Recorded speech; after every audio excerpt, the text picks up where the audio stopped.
തദ്ദേശ തെരഞ്ഞെടുപ്പ് അടുത്തു നിൽക്കുന്ന സാഹചര്യത്തിൽ അല്ലെങ്കിൽ ചുരുക്ക മാസങ്ങൾക്കുള്ളിൽ നിയമസഭാ തെരഞ്ഞെടുപ്പിലേക്ക് കേരള രാഷ്ട്രീയം അടുത്തുകൊണ്ടിരിക്കുന്ന സാഹചര്യത്തിൽ വെള്ളാപ്പള്ളി നടേശനെ ചുമന്നുകൊണ്ടു പോകുന്നത് പിണറായി വിജയനും അതുപോലെ തന്നെ ഇടത് സർക്കാരിനും വലിയ രീതിയിൽ വിമർശനങ്ങളാണ് ഉണ്ടായിരിക്കുന്നത്. അതിനേക്കാളുപരി അടുത്തൊരു തെരഞ്ഞെടുപ്പിൽ LDF അധികാരത്തിൽ വരാതിരിക്കാനുള്ള ഒരു പ്രധാന കാരണം എന്ന് പറയുന്നത് ഈ പറയുന്ന വെള്ളാപ്പള്ളി നടേശനെ ചേർത്തുകൊണ്ട് നടക്കുന്നതാണ് എന്നുള്ള രീതിയിലുള്ള വിമർശനങ്ങളൊക്കെ ഉയർന്നു വരുന്നുണ്ട്.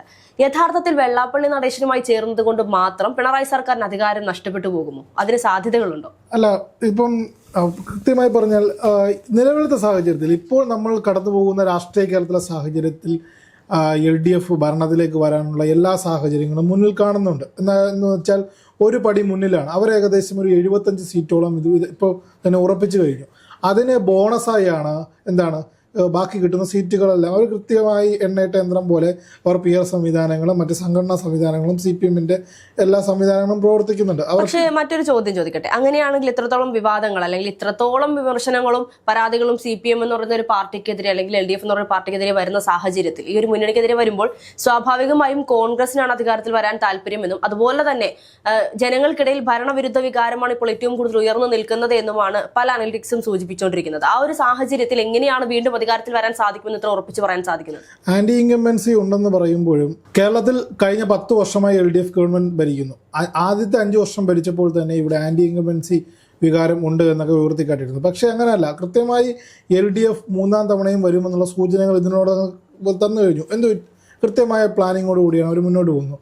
എവിടെയാണ് പിഴച്ചതെന്ന് വെച്ചാൽ സ്വർണ്ണപ്പാളി വിഷയം കൈകാര്യം ചെയ്യുന്നതിൽ ഇവർക്ക് കുറച്ച് പെശക് പറ്റി എന്നുള്ളത് വസ്തുതയാണ്. ഈ സ്വർണ്ണപ്പാളി വിഷയം കൈകാര്യം ചെയ്യുന്നതിലെന്ന് ഉദ്ദേശിച്ചത് വിഷയം പുറത്തു വന്നപ്പോൾ അതെങ്ങനെ കൈകാര്യം ചെയ്ത് തേച്ചുമാച്ച് കളയണം എന്നവർക്ക് സാധിക്കാത്തത് എന്നാണ് പറഞ്ഞു വരുന്നത്. അല്ലല്ല, അതിനെ നിയന്ത്രിക്കുന്നതുമായി ബന്ധപ്പെട്ട് അതായത് കൃത്യമായി സ്കൂട്ടൺ ചെയ്യുന്നതുമായി ബന്ധപ്പെട്ട് പാളിച്ച് സംഭവിച്ചു എന്ന് പറയുന്നത് അത് കൃത്യമായിട്ടൊരു നിരീക്ഷണമാണ്. മറ്റു കാര്യങ്ങൾ എടുത്തു നോക്കൂ. PM ശ്രീയുമായി ബന്ധപ്പെട്ടത് ജനങ്ങളെ ബാധിക്കുന്ന വിഷയമല്ല. അതേപോലെ സ്വർണ്ണപ്പാളി വിഷയം വിശ്വാസവുമായി ബന്ധപ്പെട്ട് നിൽക്കുന്ന കാര്യമാണ്. അത് ജനങ്ങളുടെ സ്വാധീനം ഉണ്ടാക്കും. മറ്റൊരു കാര്യം, ഇതിനു മുമ്പ് PM ശ്രീ ജനങ്ങളെ ബാധിക്കുന്ന വിഷയമല്ല എന്ന് പറയുമ്പോഴും PM ശ്രീ ജനങ്ങളെ ബാധിക്കുന്നില്ലെങ്കിലും ഈ പറയുന്ന നിലപാട് മാറ്റം, സർക്കാരിന്റെ നിലപാട് മാറ്റം ജനങ്ങളെ ബാധിക്കുന്നത് തന്നെയാണ്. കാരണം ഒരു സമയത്ത് രാഷ്ട്രീയമായി ചിന്തിക്കുന്ന ഒരു ഇത്ര ശതമാനം ആൾക്കാർക്ക് മാത്രമേ ഈ PM ശ്രീയുമായി ബന്ധപ്പെട്ടുള്ള കാര്യങ്ങളിൽ വലിയ എതിർപ്പുണ്ടാവും. സാധാരണക്കാരെ ബാധിക്കുന്ന വിഷയമാണോ ഈ PM ശ്രീ എന്ന് പറയുന്നത്? PM ശ്രീ സാധാരണക്കാരെ ബാധിക്കുന്ന വിഷയം എന്താണ്? സാധാരണക്കാരുടെ വിഷയങ്ങളെല്ലാം തന്നെ കൃത്യമായി ഇപ്പോഴത്തെ ഗവൺമെൻറ് അഡ്രസ്സ് ചെയ്യുന്നു പോകുന്നുണ്ട്. അതിന് ഉത്തമ ഉദാഹരണമല്ലേ PM ശ്രീയിൽ വലിയൊരു വിഷയം വന്നപ്പോൾ ആൾക്കാരെ അടുപ്പിക്കുന്നതിന് വേണ്ടി ക്ഷേമ പെൻഷനിൽ 2000 രൂപയാക്കി. 2000 രൂപയാക്കുമ്പോൾ പോലും ഈ സർക്കാർ അധികാരത്തിൽ വരുന്നതിന് മുൻപ് 2500 ആക്കുമെന്ന് പറഞ്ഞൊരു സമയം ഉണ്ടായിരുന്നു. അതിൽ നിന്നാണ് ആദ്യ തവണ അധികാരത്തിൽ വന്നു, രണ്ടാമത് തുടർഭരണത്തിൽ വന്നു, മൂന്നാമത് അധികാരത്തിൽ വരുമ്പോൾ ഇപ്പോഴും 2000 എന്ന വാഗ്ദാനത്തിലാണ് എത്തി നിൽക്കുന്നത്. കൃത്യമായി പറയുമ്പോൾ 2021 പറയുമ്പോൾ 2500 ആക്കുമെന്നാണ് പറഞ്ഞത്. സമയം കഴിഞ്ഞില്ലല്ലോ, ഇനിയും 7 മാസം കിടക്കുകയല്ലേ. അപ്പോൾ അതിനിടയിൽ കൂട്ടിയാൽ എന്ത് ചെയ്യും? ഈ ഒരു 7 മാസം കൊണ്ട്, ഈ 9.5 വർഷമായിട്ടും കാണാത്ത പിണറായി സർക്കാർ എങ്ങനെയാണ് ഈ ഒരു 7 മാസം കൊണ്ട് ജനങ്ങളെ കാണാൻ സാധിക്കുന്നത്? അല്ല, അത് കൃത്യമായി പറഞ്ഞാൽ പെൻഷനുമായി ബന്ധപ്പെട്ട് ഈ ഉയർന്ന ചർച്ചകൾ, ക്ഷേമ പെൻഷനുമായി ബന്ധപ്പെട്ട് ഉയർന്ന ചർച്ചകളെല്ലാം തന്നെ വസ്തുതാവിരുദ്ധമാണ്. അതായത് നോക്കൂ, കഴിഞ്ഞ കാലങ്ങളിൽ ഈ പിണറായി സർക്കാരാണ് പെൻഷൻ വർധനവുമായി ബന്ധപ്പെട്ട് ഏറ്റവും കൂടുതൽ വർധനവ് നടത്തിയിരിക്കുന്ന ഒരു സർക്കാർ എന്ന് പറയുന്നത്.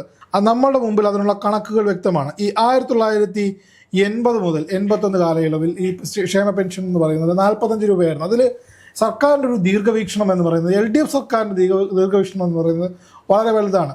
ഈ 1982 മുതൽ 87 വരെ ലീഡർ K കരുണാകരൻ്റെ സമയത്ത് അതും 45 രൂപയായിരുന്നു. പിന്നെ എന്താണ് പറയുന്നത്, അതിന് ശേഷം 1987 മുതൽ 1991 വരെ നയനാർ മന്ത്രിസഭയുടെ കാലത്ത് അത് 60 രൂപയാക്കി. അത് 91 മുതൽ 95 വരെ ഈ ക്ഷേമ പെൻഷനുള്ള 60 രൂപയായി വീണ്ടും K കരുണാകരൻ നമ്മുടെ ലീഡർ നിർത്തി. പിന്നെ വരുന്നതാണ് ഇപ്പോൾ കേരള രാഷ്ട്രീയത്തിലേക്ക് കടന്നു വന്നിരിക്കുന്ന 1995 മുതൽ 96 കാലയളവിലുണ്ടായിരുന്ന ഈ നമ്മുടെ AK ആൻ്റണി ചിത്രത്തിൽ അത് 60 രൂപയിൽ തന്നെ നിർത്തി. പിന്നെ വരുന്നതാണ് EK നായനാരാണ് വരുന്നത് 1996 മുതൽ 2001. അവിടെ ഒരു വലിയ വർധന, 60 രൂപ വർദ്ധിപ്പിച്ച് 120 രൂപയാക്കി. അങ്ങനെ 2001 മുതൽ 2006 വരെ AK ആൻ്റണിയുടെ സമയം, അതേപോലെ തന്നെ നമ്മുടെ ഉമ്മൻചാണ്ടിയുടെ സമയം 120 രൂപയാക്കി. അപ്പോഴും 120 രൂപ തന്നെയാണ് കൊടുത്തുകൊണ്ടിരിക്കുന്നത്. അതിൽ കുറേ മാസത്തെ കുടിശ്ശികകൾ ബാക്കിയുണ്ടായിരുന്നു. അതിനെപ്പറ്റിയുള്ള വാഗ്വാദങ്ങൾ ഇപ്പോൾ CPM-ഉം കോൺഗ്രസും നടക്കുന്നുണ്ട്. PC വിഷ്ണുനാഥിൻ്റെ രേഖകളൊക്കെ ഉയർത്തിക്കാട്ടിയാണ് ഇപ്പോൾ കോൺഗ്രസ് ഡിഫെൻഡ് ചെയ്യുന്നത് അതായത് എന്താണ് ജനറൽ പെൻഷനെ പറ്റിയല്ല ക്ഷേമ പെൻഷനെ പറ്റിയാണ് പറയുന്നത്. പിന്നെ നോക്കൂ, നമ്മുടെ മരണപ്പെട്ടു പോയ കമ്മ്യൂണിസ്റ്റ് നേതാവ് നമ്മുടെ ആദരണീയനായ VS അച്യുതാനന്ദൻ്റെ കാലഘട്ടത്തിൽ കുടിശ്ശിക മുഴുവൻ നൽകിയിട്ട് 500 രൂപയാക്കി. 2006-11 കാലഘട്ടത്തിൽ അവിടെയും പെൻഷൻ വർധനവ് കൊണ്ടുവന്നവരാണ് LDF സർക്കാരാണ്. പിന്നെ ഒരു 100 രൂപയുടെ വർധന വരുന്നത് 2011-16 നമ്മുടെ വിട്ടുപോയ മുതിർന്ന കോൺഗ്രസ് നേതാവും മുൻ മുഖ്യമന്ത്രിയുമായിരുന്ന ഉമ്മൻചാണ്ടി സാർ. പിന്നെ അതിനുശേഷം 2016 മുതൽ 2025 നോക്കൂ, 600 രൂപയിൽ നിന്ന് 2500 വലിയ വളർച്ച ഇവിടെ നടത്തുന്നത് പിണറായി വിജയൻ സർക്കാരാണ്. പക്ഷെ ഈ ഒരു സാഹചര്യത്തിൽ ഒന്ന് ചിന്തിക്കുക, ഇപ്പോൾ പറയുന്നുണ്ട് 2000 രൂപ ക്ഷേമ പെൻഷൻ നൽകാമെന്ന് അദ്ദേഹം പറയപ്പെടുമ്പോഴും ഉമ്മൻചാണ്ടി സർക്കാരിന്റെ കാലത്ത് നമുക്കറിയാം 2-3 പെൻഷനുകൾ വാങ്ങിയിരുന്ന ആളുകളുണ്ടായിരുന്നു. ആ ഒരു സാഹചര്യത്തിൽ നിന്നും എല്ലാവർക്കും ഒരൊറ്റ പെൻഷൻ മാത്രം എന്നുള്ള രീതിയിൽ, ഏതെങ്കിലും ഒരു പെൻഷൻ എന്നുള്ള രീതിയിലേക്ക് മാറ്റി പിണറായി സർക്കാരിന്റെ കാലഘട്ടത്തിൽ. അതിനുശേഷം ഈ ഒരു 2000 രൂപ എന്ന് പറയുമ്പോൾ ഇപ്പോഴും കുടിശ്ശിക കിട്ടാതെ അല്ലെങ്കിൽ എത്രത്തോളം പെൻഷൻ മുടങ്ങിക്കിടന്നിട്ട് 1 രൂപ പോലും കയ്യിൽ നിന്ന് എടുക്കാനില്ലാതെ പലരും ആത്മഹത്യയുടെ വക്കിലേക്ക് എത്തിയിട്ടുള്ള വാർത്തകളും നമ്മൾ കണ്ടിട്ടുള്ളതാണ്. ഈ ഒരു സാഹചര്യത്തിലാണ് 2500 നൽകാമെന്ന് വാഗ്ദാനം നൽകുകയും ഇപ്പോഴും 2000 തന്നെ നിൽക്കുന്നത്. കഴിഞ്ഞ ദിവസം തന്നെ ചർച്ചയിൽ നമ്മൾ പറഞ്ഞിരുന്നു, പിണറായി സർക്കാർ വന്ന സമയത്ത് പറഞ്ഞു വർഷാവർഷം 100 രൂപ വെച്ച് പെൻഷൻ അധികരിപ്പിക്കുകയും ആ ഒരു സാഹചര്യത്തിൽ അങ്ങനെ അധികരിപ്പിച്ചിരുന്നുവെങ്കിൽ ഈ ഒരു ഇന്ന് 2400 രൂപയോളം പെൻഷൻ വാങ്ങിയിരുന്ന സമയത്താണ് ഇന്നിപ്പോൾ ക്ഷേമ പെൻഷൻ 2000 ആക്കി അടുത്തൊരു തെരഞ്ഞെടുപ്പ് അടുക്കുന്ന സാഹചര്യത്തിൽ ഉയർത്തുന്നത്. ഈ ഒരു 9-9.5 വർഷമായിട്ടും കാണാതെ ഇത്രയും ഈ 1600-ൽ തന്നെ ചേട്ടൻ പറഞ്ഞു പെൻഷൻ ഉയർത്തുന്നുണ്ട്, ഇത്രയും പെൻഷൻ ഉയർത്തുന്നുണ്ടെന്ന് പറയുമ്പോൾ പോലും സാധനങ്ങളുടെ വിലക്കയറ്റം, ഒരു മനുഷ്യന് ജീവിക്കാൻ 2000 രൂപ മതിയോ എന്നുള്ളൊരു സാഹചര്യത്തിലേക്ക് എത്തുന്നതും ഇതേ പിണറായി സർക്കാരിന്റെ കാലഘട്ടത്തിൽ തന്നെയല്ലേ? 3 കാര്യങ്ങൾ. ആദ്യഘട്ടത്തിൽ കോൺഗ്രസുമായി ബന്ധപ്പെട്ട് ഈ ഉയർത്തിയ കാര്യമാണ് ഹർഷ സൂചിപ്പിച്ചത്.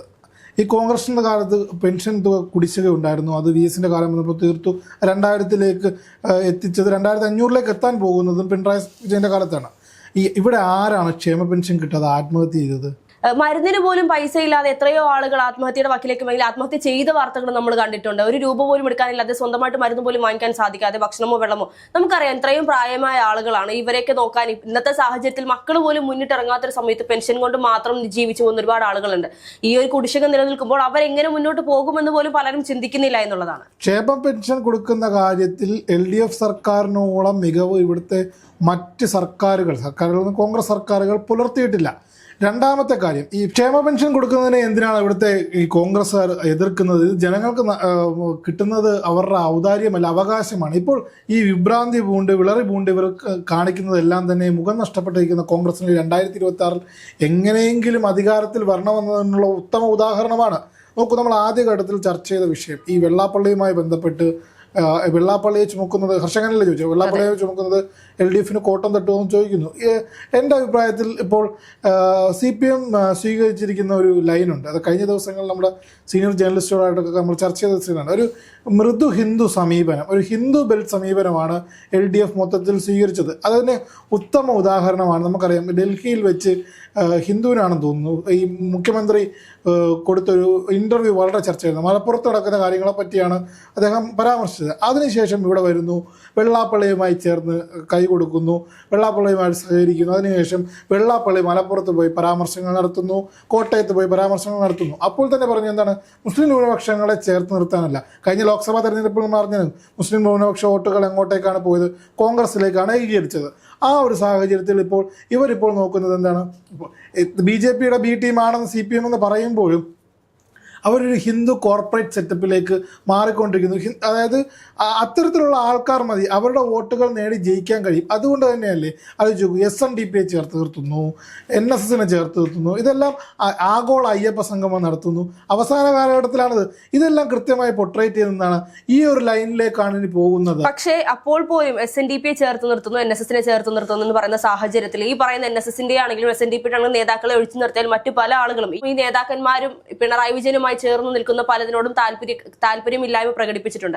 അവർ തന്നെ പറയുന്നത് നേതാക്കന്മാരുടെ മാത്രം അഭിപ്രായമാണ് LDFനോട് ചേർന്ന് നിൽക്കുക എന്നുള്ളത്, അല്ലാതെ ഈ പറഞ്ഞ പാർട്ടി അല്ലെങ്കിൽ ഈ ഒരു സംഘടനയുടെ മൊത്തമായ അഭിപ്രായമാണെന്ന് വ്യാഖ്യാനിക്കരുത് എന്ന് ഈ ഒരു സംഘടനയിൽ നിന്ന് തന്നെ പുറത്തു വന്നിട്ടുള്ള വാർത്തകളാണ്. കഴിഞ്ഞ ദിവസങ്ങളിൽ തന്നെ വാർത്തകളിൽ നിറഞ്ഞു നിന്നിരുന്ന ഒരു കാര്യമായിരുന്നു NSSന്റെ സംഘടനാ നേതാവായിട്ടുള്ള G സുകുമാരൻ നായർക്കെതിരെ ഈ ഒരു സംഘടനയിൽ നിന്നുള്ള പല ആളുകളും ചേർന്നുകൊണ്ട് ജാഥ സംഘടിപ്പിക്കുകയും അദ്ദേഹത്തിന്റെ ഓഫീസിലേക്ക് മാർച്ച് നടത്തുന്നവർക്ക് നമ്മൾ കണ്ടിരുന്നു.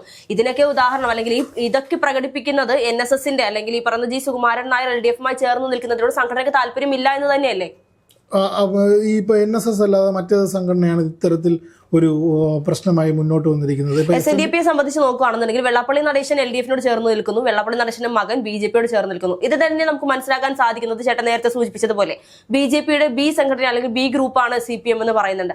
അത്തരത്തിലുള്ള നീക്കങ്ങൾ തന്നെയാണ് CPM-ഉം BJP-യും ഇപ്പോൾ കാഴ്ചവെച്ചുകൊണ്ടിരിക്കുന്നത്. കൃത്യമായി പറഞ്ഞാൽ CPM ഇവിടെ വീണ്ടും അധികാരത്തിൽ വരുമെന്നുള്ളതിന് സംശയമൊന്നുമില്ല എന്നാണ് ഈ ഘട്ടത്തിൽ. അതായത് ഇപ്പോഴത്തെ ഒരു കാറ്റ് അങ്ങോട്ടാണ് നീങ്ങിക്കൊണ്ടിരിക്കുന്നത്. കേരളത്തിലെ മാധ്യമങ്ങളെല്ലാം തന്നെ അത്തരത്തിലാണ് സപ്പോർട്ട് ചെയ്യുന്നത്. കോൺഗ്രസ് കൃത്യമായി പണിയെടുത്തില്ലെങ്കിൽ വീണ്ടും അധികാരം നഷ്ടപ്പെട്ട് അതായത് ഛിന്ന ഭിന്നമായി പോകുന്നൊരവസ്ഥയുണ്ട്. അതിനുവേണ്ടിയുള്ള കഠിന ശ്രമങ്ങളാണ് ഇവിടെ നടത്തിക്കൊണ്ടിരിക്കുന്നത്. നോക്കൂ, കേരളത്തിൽ മാധ്യമങ്ങൾ പ്ലാൻ ചെയ്ത ഏത് വാർത്തകളാണ് അല്ലെങ്കിൽ എത്തരത്തിലാണ് ഇത് സ്വാധീനിച്ചിരിക്കുന്നത് എന്ന് നോക്കാം. ഇപ്പോൾ കഴിഞ്ഞ ദിവസം തന്നെ MN കാരശ്ശേരി മാഷിൻ്റെ ഒരു ഇതുണ്ടായിരുന്നു. അതിനോട് യോജിക്കാൻ എനിക്ക് കൃത്യമായി കഴിയില്ല. ഇപ്പോൾ രാഹുൽ മാങ്കൂട്ടം വിഷയമൊന്നും കോൺഗ്രസിനെ വിജയത്തിൽ ഒരു ട്രെൻഡ് വന്നു കഴിഞ്ഞാൽ കോൺഗ്രസിനെ വിജയത്തിലേക്ക് എത്തിക്കില്ല എന്ന് പറയുന്നതൊന്നും യോജിക്കാൻ കഴിയില്ല. ഇപ്പോൾ അങ്ങനെയാണ്. ഇപ്പം മാധ്യമങ്ങൾ പ്ലാൻ ചെയ്യുന്ന വാർത്തകൾ എത്രത്തോളമാണ് അതിനെ ജനങ്ങളിലേക്ക് എത്തുന്നത്, ജനങ്ങളെ ബാധിക്കുന്നത് ഇവിടുത്തെ സാധാരണക്കാരുടെ വിഷയങ്ങളാണ്. ഇപ്പോൾ ഇതിനെയെല്ലാം കവർ ചെയ്തുകൊണ്ട് അവസാനത്തെ ഇനിയൊരു 5 മാസമുണ്ടല്ലോ, അതിനെല്ലാം കവർ ചെയ്തുകൊണ്ട് കൃത്യമായി LDF പണിയെടുത്ത് ഇപ്പോൾ തന്നെ ഗാലറി അനുകൂലമാണ്. ഇപ്പം അതിദാരിദ്ര്യ നിർമ്മാർജ്ജനം എന്ന് പറയുന്നത് ഇപ്പം കോൺഗ്രസ് കൊണ്ടുവന്ന പല ആരോപണങ്ങളെയും അല്ലെങ്കിൽ ഡിഫൻസിനെയും പൊളിക്കുകയല്ല ഇവിടുത്തെ വലതുപക്ഷ മാധ്യമങ്ങൾ ഉൾപ്പെടെ പൊളിക്കുന്ന സാഹചര്യം. PM ശ്രീയുമായി ബന്ധപ്പെട്ട് അവർ സെറ്റിൽ ചെയ്തു. ഇപ്പോൾ CPI മുന്നണി വിട്ട് UDF-ലേക്ക് വരുമെന്ന് പറയുന്നു.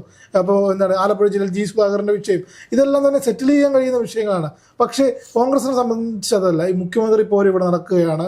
അതേപോലെ അവസാന നിമിഷം ഇവർ കൃത്യമായി ഏകോപിപ്പിച്ച് പോയാലും അവസാന നിമിഷമാകുമ്പോൾ ഇവർ പടിക്കൽ കൊണ്ടുവന്ന് കലമുടയ്ക്കുന്ന അകത്തുനിന്ന് തന്നെ കുത്തും. അതാണ് നടക്കാൻ പോകുന്നത്. അപ്പോൾ വെള്ളാപ്പള്ളിയെ CPM അല്ലെങ്കിൽ LDF ചുമക്കുന്നത് എത്രത്തോളം ബാധിക്കുമെന്നുള്ളത് വരുന്ന തെരഞ്ഞെടുപ്പിൽ ജനങ്ങളാണ് അതിന് മറുപടി കൊടുക്കേണ്ടത്. അത് കാത്തിരുന്ന് കാണേണ്ട ഒരു കാര്യമാണ്.